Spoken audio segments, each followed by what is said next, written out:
What's going on, y'all, and welcome back to another episode of the There's Tears in My Beers podcast. No, just kidding. It's actually the Sky Talk Sports podcast, and it's a sad day in this household. This is the Week 6 weekend review, and we'll jump right into it. But before I get to my A&M versus Alabama game, we'll do a little rundown of the others. Like Texas, Oklahoma, and Texas doing exactly what Texas usually does. Every year they get beat by a team that they're better than, and they screw up their perfect season. No, this is not a Longhorn shirt. This is actually a King Ranch shirt that I bought while in College Station this week, throwing more money into a town that continues to disappoint me. However, the Longhorns had a perfect opportunity to have an undefeated season going up into the college football playoffs. And once again, they let an inferior team beat them. And I don't care if you want to say that Gabriel is the next coming of Jesus Christ and that Oklahoma played lights out and they're just a better football team. They're not. Texas is, to this day, one of the best football teams in all of college football, as bad as I hate to say that. And they just, they longhorned this weekend. That's what they did. They let it slip away from them. They created the perfect atmosphere for the Aggies to have a big day. And, you know how that goes. Moving on, Kentucky, Georgia. Kentucky playing lights out for the past few weeks. Then they get to Georgia, who always does what Georgia does when it comes to playing Kentucky. And they got the brakes beat off of them. So they can kiss their chance of an SEC East, winning season. As far as the champion, SEC East champion, they can kiss that goodbye. Won't be happening over there.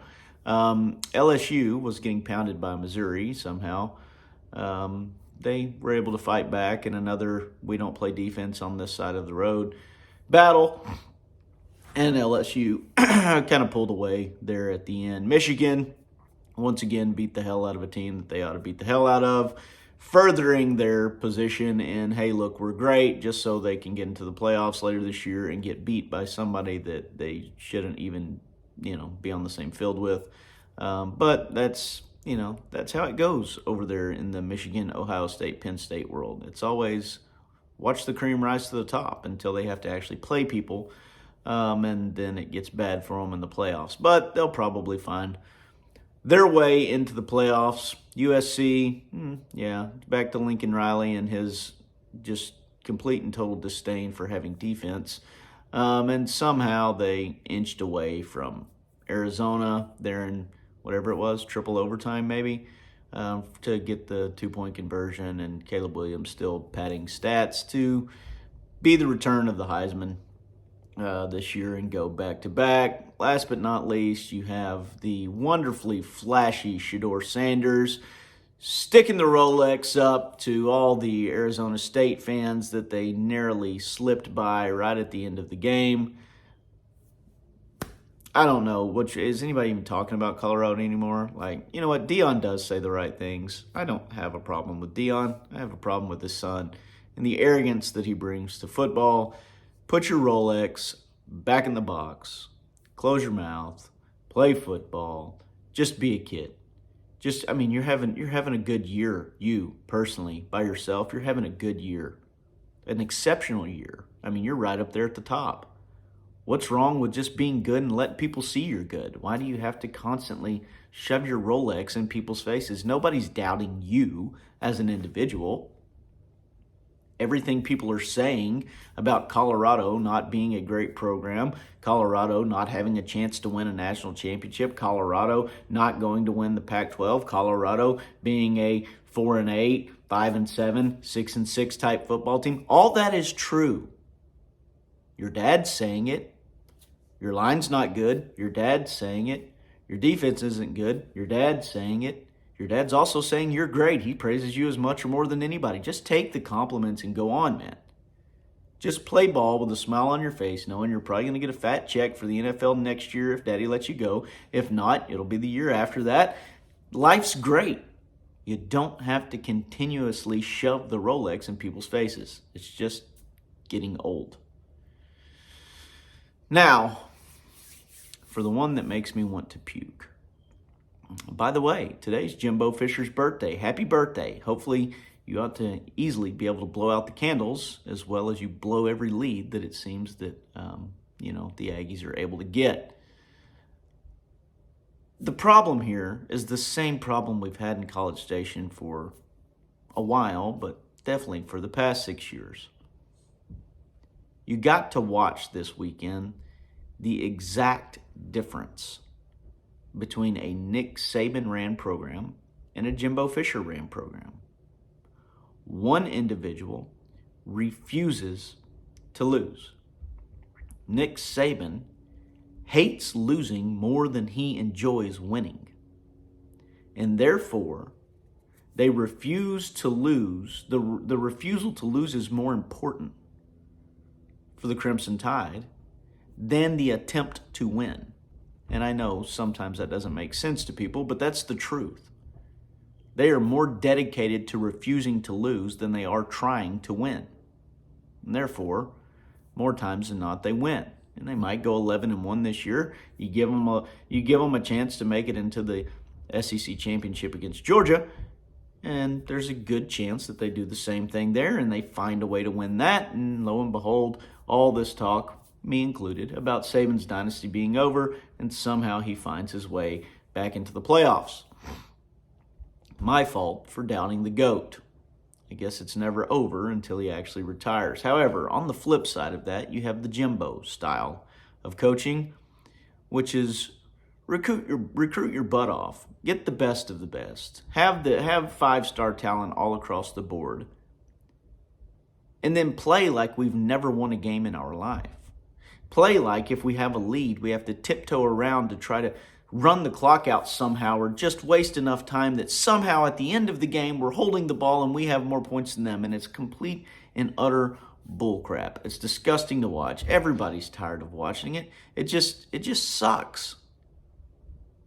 You had 108,000 people screaming their heads off, doing everything. I was there. I spent $3,000 to take a family of 4 for tickets on the 50-yard line. I probably spent over $4,000 in the weekend just trying to eat snacks and buy souvenirs and grab a couple hot dogs and watch the game with a bunch of other people who felt the same way I did. Hell, there was $250,000 worth of tickets just in the small little circle that I was sitting in down there, screaming our heads off. 9 false start penalties because of the atmosphere that was there. You had recruits out the butt looking, yearning for a reason to come to Texas A&M. And you had everything you needed to beat Alabama, and you pissed it away. And I can't blame everything on Jimbo, unless you want to go with like a transitive property of things, but he hired Adazio. Adazio sucks. Our O-line was absolutely atrocious this game. Now, Max Johnson somehow in this game forgot to step up into the pocket and tried to Michael Jordan fade away every throw that he made, it seemed like, off his back foot leaning backwards. I get it. A lot of pressure in your face, tired of getting hit. Understand that. But at some point, we've just got to stop and do it right.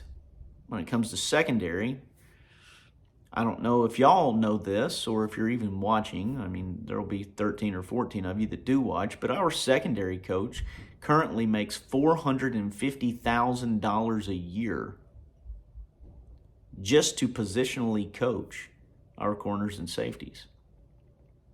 $450,000 a year to get absolutely toasted on any deep route that comes up, to sag off so much that Alabama can, at any point in time, throw a 10-yard out route for a first down, and get so confused that a crossing pattern, a deep crossing pattern, leaves somebody so wide open that we might have well had Constantino punt it to him because he had time to fair catch a freaking touchdown pass.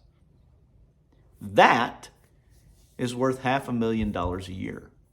Think of all the things that you'd be willing to do for $500,000, $450,000 a year.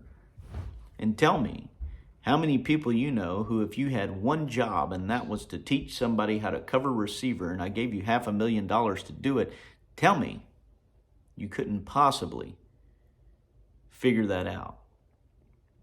Also, let's think about this. Jalen Milroe, he had negative 31 rushing yards. All week, all we heard was don't let him escape. If he runs, he will kill you with the QB run, with the scramble. That's what he kills you with. Negative 31. Total, Alabama had 23 rushing yards. Insert Burton. Insert Jalen chunking it. Burton had 197 yards by himself. At what point do we say, okay, we're going to stop that? No matter what we do, we're going to stop that. The answer to that was at no point did we decide to do that. You've got guys like Edrin Cooper playing their butt off, giving everything they have. Walter Nolan fought all night long. Anais, everything he's got. And we can't cross that small hurdle of learning how to win. It blows my mind that we have people willing to spend $3,000 to come to the game. We have players willing to move from places like Miami and Tennessee and Sweden to come play for Jimbo Fisher under the promises of a once national champion coach. And we still don't take points when we need to take points. We still don't nut up and go for it when we got to nut up and go for it. We still mismanage clock. We still screw around and mismanage our timeouts. We constantly put ourselves behind the eight ball because we play scared of losing. It's not that we hate losing so bad we refuse to lose, therefore we do everything possible to win. It's that we want to try to save our lead so bad that we do everything possible not to try and lose it, and we screw the entire thing up. Should have been 24-3 at halftime. Turns out it was 17-10. Then we get a pick by Bryce Anderson to stop the Bama momentum, at which point we should drive back down their throats and make it 24-10. But no, we back foot lob one on a crossing route and give it right back to them. It's just constantly over and over. 3rd and 15, linebackers playing their butts off. No worries. We'll let a guy loose on 3rd and 15 to catch a touchdown pass. 3rd and long again. No worries. We'll let them throw a slant route to the one guy that's catching balls all day long. We'll give him a slant route, and then 3 of us won't wrap him up. I don't understand how you have all the ingredients in the world and you can't make the cake. If that is how it works, then the recipe for your success is wrong. The person mixing the ingredients in the bowl is wrong. I've tried when I first got on Twitter, I voiced my opinion about Jimbo Fisher. And I'm sure Jimbo Fisher is a great guy, and I'm sure it would be a lot of fun to sit around at deer camp with him and have a beer and just shoot the breeze. But as far as leading the Texas A&M Aggies to become a contender for a playoff spot or the national championship, and he may prove us all wrong next year with a 12-team expansion type deal, and we can whittle our way into one of those spots on the lower end. But as far as being the man, the program, when it comes to college football, he's just not going to do it. I hate to say that because there's so much money tied up into it, but let's be honest. The money's coming from everywhere. We're all pitching in. It costs an arm and a leg for everybody to support the Aggies. Whether you're buying a t-shirt that costs $60 at some of these stores now, whether you're buying $3,000 tickets, whether you're buying $11 beers, whether you're buying $26 nachos, whatever it is, $40 ball caps, rushing up early to get a chance to see everybody come off the bus so you can shake hands, slap hands with the players, hotels that are $800 a night, whatever it is. We are all putting 108,000 people put everything they had into that game to watch us piss away an opportunity. And I really don't think we can say that the players don't have the passion to do it. I think they're lacking a leadership with an instinct to go all the way, to do whatever it takes to win, to have that put your foot on the throat, be a killer mentality, refuse to lose, and be number one. I don't know if we're scared of success. You wouldn't think so since he's tasted success before. Maybe after the success there was a bad downhill slide, which we know there kind of was, but we don't know exactly what went on. Maybe he just had Winston and Cook and all those guys, and he just said, you guys are rebels and y'all do what you do, and I'm going to stand back and let y'all do whatever you want to do, and y'all are going to use your athleticism to win us a national championship. Maybe that's it. Maybe he's not a fantastic offensive mind with all these great schemes. Maybe he caught lightning in a bottle. But after 6 years of watching the same thing and being told the same thing and getting close, and I don't care. I'm listening to people on Twitter all the time talk about how great next year is going to be, how we have all these pieces. I don't care about the pieces. We've had the pieces. We've been told we've had the pieces for years now. At some point, the time has to be now and not next year. We've got to make a change, or we will always be that team that's one game away from being really good, because we were better than Alabama. I sat right there on the 50-yard line and watched every single second of every single snap, and we were better than the University of Alabama. That game could have easily been a 31-17 type ball game in favor of the Aggies. Easily. With any type of coverage at all on the deep ball. With any type of physicality from the offensive line at all. Easily could have been a 31-17 ball game. And we pissed around and we found a way to lose it.